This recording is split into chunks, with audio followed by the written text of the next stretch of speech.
স্বাগত ডিবিসি সংবাদে। আপনাদের সাথে আছে আমি সুনন্দা রায় চৌধুরী। 15ই আগস্টকে জাতীয় শোক দিবসের ছুটি ঘোষণা করে হাইকোর্টের দেয়া রায় স্থগিত করেছে আপিল বিভাগ। প্রধান বিচারপতি ডক্টর সৈয়দ রেফাত আহমেদের নেতৃত্বাধীন আপিল বিভাগের পূর্ণাঙ্গ বেঞ্চ এই আদেশ দিয়েছে। 2009 সালে 15ই আগস্টকে জাতীয় শোক দিবস ঘোষণা করে হাইকোর্ট, যা এতদিন পালিত হয়ে আসছিল। তবে চলতি বছর এটি পালন না করে স্থগিত করা হয়। এখন পুরো রায়টি স্থগিত চায় রাষ্ট্রপক্ষ। শেখ হাসিনা সরকার 2008 সাল থেকে 15ই আগস্ট জাতীয় শোক দিবস হিসেবে পালন করে আসছিল।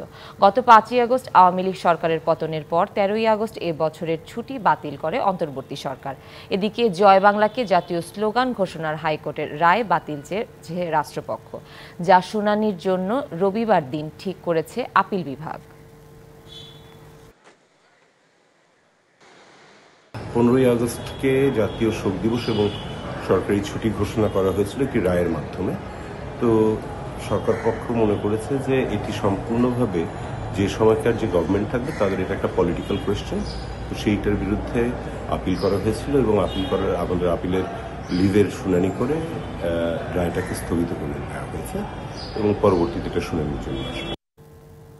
রাজধানীর রামপুরা হাতিরঝিল শাহবাগ থানার নতুন মামলায় গ্রেফতার দেখিয়ে কারাগারে পাঠানো হলো সাবেক মন্ত্রী দীপুমণি, আহসানুল হক ইনু, রাশেদ খান মেনন এবং সাবেক প্রতিমন্ত্রী জুনাইদ আহমেদ পলক।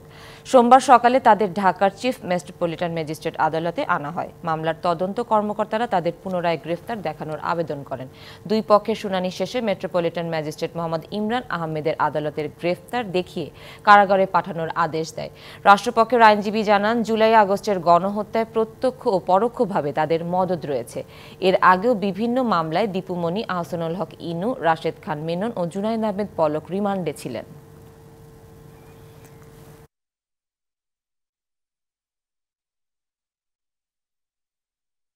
হাসানুল হক ইনু, তাকে রামপুরা থানায় একটি হত্যা মামলায় আজকে গ্রেপ্তার দেখানো হয় এবং মেনন এবং দীপুমণি তাদেরকে শাহবাগ এবং হাতিঝিল থানায় মামলায় তাদেরকে আজকে আদালতে উপস্থাপিত করে তাদেরকে গ্রেপ্তার দেখানো হয়। তারা এজাহারনামী আসামি। হাতিঝিল মামলাটি হলো হত্যা চেষ্টা মামলা আর শাহবাগ তার মামলাটা হলো হত্যা মামলা। 15 বছরে আওয়ামী লীগের শাসনামলে প্রতি বছর পাচার হয়েছে প্রায় 2 লাখ কোটি টাকা। শ্বেতপত্র প্রণয়ন কমিটির 3 মাসের অনুসন্ধান প্রতিবেদনে এই তথ্য উঠে এসেছে। এ নিয়ে আজ সোমবার সকাল 11টায় আগারগাঁও প্ল্যানিং কমিশনে মিডিয়া ব্রিফিংয়ের আয়োজন করেছে শ্বেতপত্র প্রণয়ন কমিটি। প্রেস ব্রিফিংয়ে বাংলাদেশের বিদ্যমান অর্থনৈতিক অবস্থা উপস্থাপন করবে কমিটি। গতকাল রবিবার দুপুরে প্রধান উপদেষ্টার কার্যালয়ে ডক্টর মোহাম্মদ ইউনূসের কাছে শ্বেতপত্র প্রণয়ন কমিটি প্রতিবেদন জমা দেয়।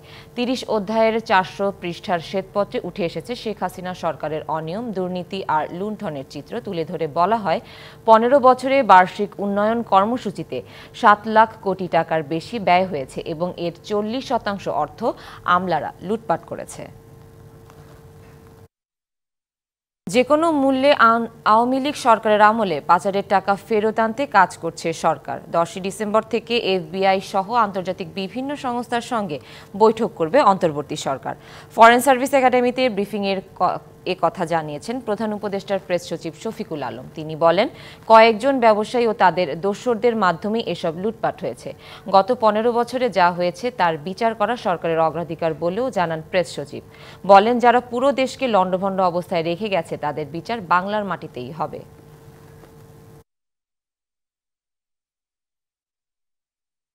টাকা নিয়ে চলে গেল, হ্যাঁ, এটার জন্য একটা পুরো ইনফ্রাস্ট্রাকচার, কিন্তু এটা আনাটা অনেক সেক্ষেত্রে অনেক লিগাল সাইডটা দেখতে হয়, টাকাটাকে ট্রেস করতে হয় কোথায় যে এটা চলে গেছে। জন্য স্পেশালাইজ গ্লোবাল ইনস্টিটিউশন আছে, পরামর্শ দিচ্ছে যে কিভাবে এই টাকাগুলো ফেরত আনা যায়। স্বৈরাচার তার জাস্ট 6 মাস আগেও, কয়েক মাস আগেও তারা 60,000 কোটি টাকা প্রিন্ট করেছিল। হ্যাঁ, তো আমি আমাদের সেন্ট্রাল ব্যাংকের গভর্নর আমাকে বলেছেন, ওই পুরো 60,000 কোটি টাকার প্রিন্টিং এর মূল উদ্দেশ্য ছিল এস আলমকে টাকা পাচারে হেল্প করা। রাজধানীর আগারগাঁও NEC সম্মেলন কেন্দ্রে শ্বেতপত্র প্রণয়ন কমিটির ব্রিফিং চলছে। সরাসরি চলে যাচ্ছি সেখানে। যুক্তিমূলক আলোচনা ভিত্তিক একটি প্রক্রিয়ার ভিতর দিয়ে আমরা এটা গেছি। আপনারা যদি লিস্টটা দেখেন, আপনাদের সামনে দেওয়া আছে যে এইটার ভিতরে যে আলোচনাটা হয়েছে, আমার যে ভূমিকা আছে ভূমিকার ভিতরেও আমি সংক্ষেপে বলার চেষ্টা করেছি যে এই দলিলটি তৈরি করার ক্ষেত্রে আমরা যেই পদ্ধতি অবলম্বন করেছি সেটার প্রথম তো অবশ্যই গবেষকরা যে যার নিজের যে জ্ঞান বুৎপত্তি সেটার উপরে তারা ভিত্তি করেছেন, সেহেতু তাদের অর্জিত জ্ঞান এখানে প্রতিফলিত হয়েছে। একই সাথে তারা তারপরে যে বিভিন্ন তথ্য উপাত্ত সেই ক্ষেত্রে প্রাসঙ্গিকভাবে পাওয়া যায় সেগুলি তারা ব্যবহার করেছেন সবচেয়ে সাম্প্রতিকতম। তারপরে যেটা হয়েছে যে সেটা হলো যে যে সমস্ত বিষয়ের সাথে অন্যান্য বিশেষজ্ঞরা আছেন দেশের ভিতরে এবং দেশের বাইরে, তাদের সাথে পরামর্শ করা হয়েছে, কোনো সময় এককভাবে, কোনো সময় গোষ্ঠীবদ্ধভাবে, এবং দেশি এবং বিদেশিদের সাথেও এটা করা হয়েছে। এবং আমরা একই সাথে ঢাকার বাইরে যে জনশুনানির মাধ্যমে জনগণের মতামতকেও নিয়ে আসার অন্তর্ভুক্ত করার চেষ্টা করেছি। আপনারা হিসাবে দেখবেন এখানে মোট আমরা 60টি সভায় মিলিত হয়েছিলাম, এবং এই 60টি সভার ভিতরে আমার এই কলিগসরাই আমরাই প্রায় 18 বার নিজেদের মধ্যে সভা করেছি। আপনারা চিন্তা করে দেখেন 90 দিনের ভিতরে 18 বার শুধু আমরা আমাদের চলমান কাজকর্ম, সংসার এবং কর্তব্য বাইরে রেখে এইভাবে 18 বার এখানে আমরা মিলিত হয়েছি। এছাড়া বা আপনারা দেখবেন যে নীতি নির্ধারকদের সাথে আলোচনা হয়েছে 22টি, আমাদের অন্যান্য ঢাকার বাইরে আলোচনা হয়েছে, দেশের বাইরে আমরা বিভিন্ন অনলাইনে আলোচনা করেছি, এবং আলোচনার সূত্রপাতটা হয়েছিল প্রথম ওই ঘরে প্ল্যানিং কমিশনে, সেটা হলো ছাত্র নেতৃবৃন্দের সাথে যারা আন্দোলন সংগ্রামে ছিলেন সেই রকম মানুষদের আমরা প্রথম ডেকে প্রথম আলোচনাটা তাদের প্রত্যাশাটা বোঝার চেষ্টা করেছি, এবং সেটাও খুবই একটা মানে সেই অভিজ্ঞতাটা খুবই মনে রাখার মতো আর কি। সেই কিভাবে তারা শিক্ষা খাতের উপর জোর দিয়ে, কর্মসংস্থানের উপর জোর দিয়ে আলোচনা করেছিল। শিক্ষার মানসম্পন্ন শিক্ষা এবং শোভন কর্মসংস্থান, এই দুটো বিষয় তাদের আলোচনার ভিতরে খুব বড়ভাবে এসেছিল। অন্যান্য সংস্কারের আলোচনাও তারা সেদিন এনেছিলেন। তো এই প্রস্তুত করার ক্ষেত্রে আমরা আরো সবাইকে উদাত্ত আহ্বান দিয়েছিলাম যে আপনারা জানেন আপনাদের মনে আরো কিছু আছে নাকি।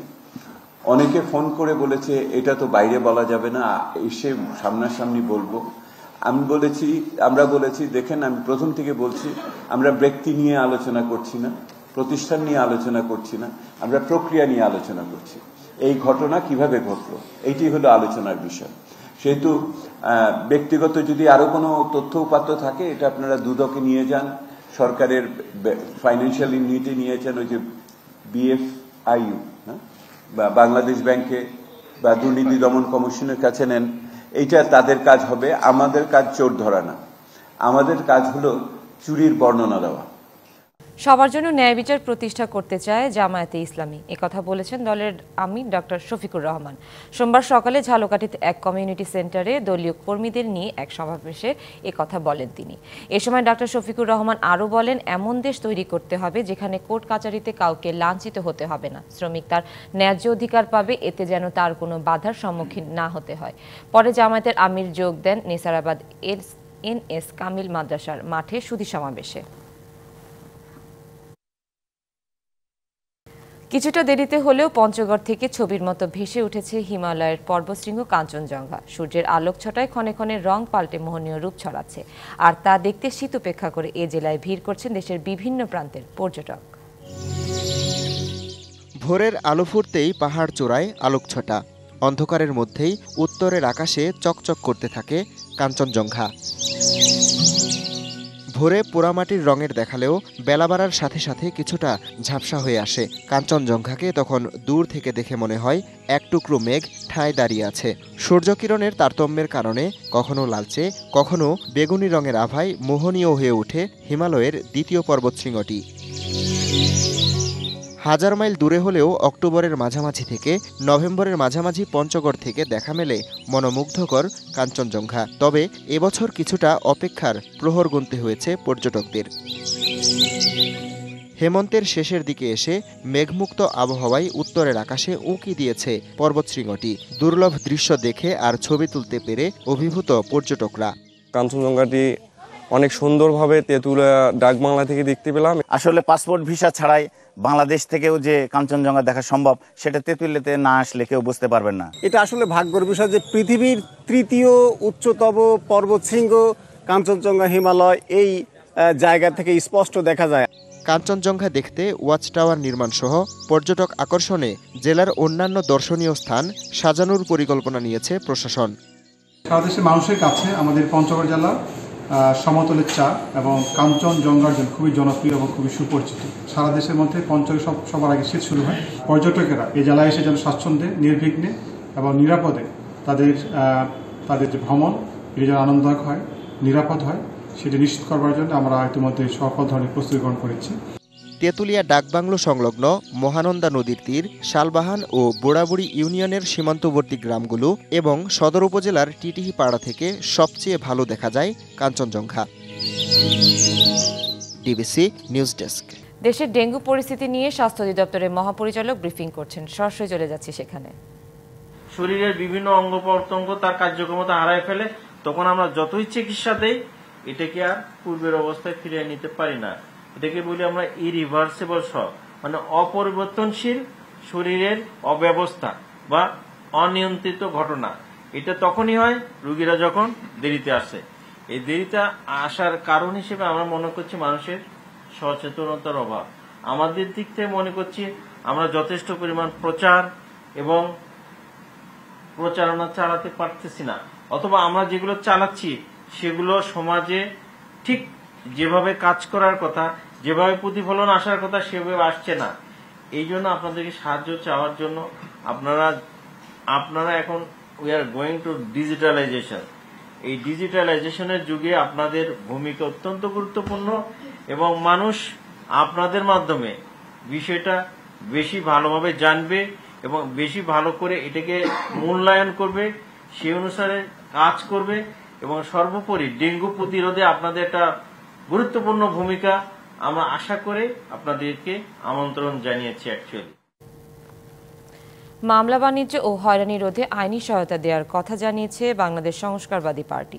জাতীয় প্রেস ক্লাবের সংবাদ সম্মেলনে বক্তারা অভিযোগ করেন, দেশে হয়রানিমূলক ও ভুয়া মামলা এবং প্রশাসনিক দুর্নীতির শিকার হওয়া সাধারণ মানুষের সংখ্যা দিন দিন বাড়ছে। বলেন, অসাধু কিছু ব্যক্তির অসৎ উদ্দেশ্য এবং প্রশাসনিক দুর্নীতির কারণে সাধারণ জনগণ মানসিক ও আর্থিক ক্ষতির সম্মুখীন হচ্ছেন।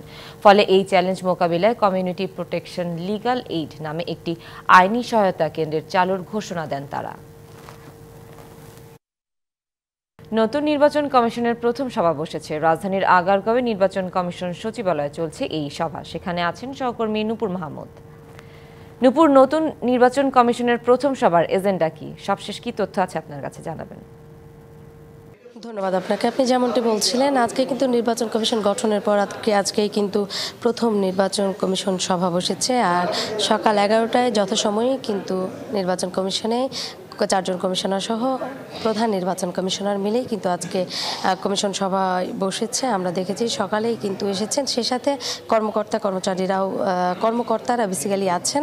আমরা দেখতে পাচ্ছি যে আমরা সভাকক্ষের সামনে দাঁড়িয়ে আছি, এখানে থেকে কিন্তু ভিতরেই প্রধান নির্বাচন কমিশনার এবং 4জন কমিশনার আছেন। আপনাকে আরেকটু জানিয়ে রাখি, আজকে কিন্তু 3টি বিষয় নিয়ে, মূলত এজেন্ডা নিয়েই কিন্তু ভিতরে কমিশন সভা বসেছেন। যে বিষয়গুলো ছিল যে অনেক দিনই এই বিষয়গুলো নিয়ে, এজেন্ডাগুলো নিয়ে কথা চলছিল, কিন্তু এখন পর্যন্ত সেগুলো বাস্তবায়ন হয়নি বা এগুলো নিয়ে কিন্তু কোনো ধরনের কথা আমরা শুনি নাই। আজকে যেহেতু প্রথম নির্বাচন কমিশন সভা, প্রথম কমিশনারদের, সেক্ষেত্রে কিন্তু এই 3টা নিয়েই কথা হবে বলে আমরা কিন্তু ইসি সূত্রে জেনেছি। আর সেই বিষয়গুলোর মধ্যে ছিল যেটি সবচেয়ে গুরুত্বপূর্ণ বা গুরুত্ব দিচ্ছে, সেটি হচ্ছে ভোটার তালিকা হালনাগাদ। আপনি জানেন যে প্রতি বছরেই কিন্তু জানুয়ারি 2 তারিখে ভোটার হালনাগাদ দিবস হিসাবে কিন্তু তারা পালন করে থাকে। সেই সাথে আরেকটি বিষয় যে বাড়ি বাড়ি গিয়ে কিন্তু ভোটার হালনাগাদের বিধানটি কিছুদিন আগে উঠে গেলেও এবার কিন্তু আবারও নতুন করে বাড়ি বাড়ি গিয়ে আবারও ভোটার হালনাগাদ নিয়ে কথা উঠেছে। আর আরেকটি বিষয় আপনাকে জানিয়ে রাখি যে সেই সাথে নতুন কমিশন সভায় বিভিন্ন কার্যক্রম নিষ্পন্নের জন্য 4 জন নির্বাচন কমিশনের নেতৃত্বে পৃথক 4টি কমিটি গঠন করে দেওয়ার কথা আছে। সেই সাথে আরেকটি বিষয় আছে, সেটি হলো ভোটার সীমানা সংসদের সীমানা নির্ধারণ সংক্রান্ত প্রাপ্তি ও আপত্তি সমূহের বিষয়ে কমিশনকে অবহিত করা হতে পারে বলেও আমরা কিন্তু জানতে পেরেছি। প্রসঙ্গত আপনাকে যদি জানিয়ে রাখি, আপনি জানেন যে শেখ হাসিনা সরকার পতনের পর 5 আগস্টের পরে কিন্তু সব বেশিরভাগই জায়গাগুলো থেকে প্রধানরা বা পদত্যাগের একটি হিড়িক পড়েছিল। সেই সূত্র অনুযায়ী আমরা দেখেছি যে 5 সেপ্টেম্বরও কিন্তু নির্বাচন কমিশন পদত্যাগ করেন। আর পদত্যাগের পরেই কিন্তু সাংবিধানিক এই পোস্টটি ফাঁকা হয়ে যায়। পোস্টটি ফাঁকা হয়ে গেলে আবারও সেই পোস্টের জন্য নতুন নির্বাচন কমিশন সংবাদ এই ছিল এখনকার মতো। ডিবিসি নিউজের সংবাদগুলো পড়তে ভিজিট করুন dbcnews.tv আর ভিজিট করুন ডিবিসি নিউজের ফেসবুক পেজ এবং ইউটিউব চ্যানেল। সাথেই থাকুন।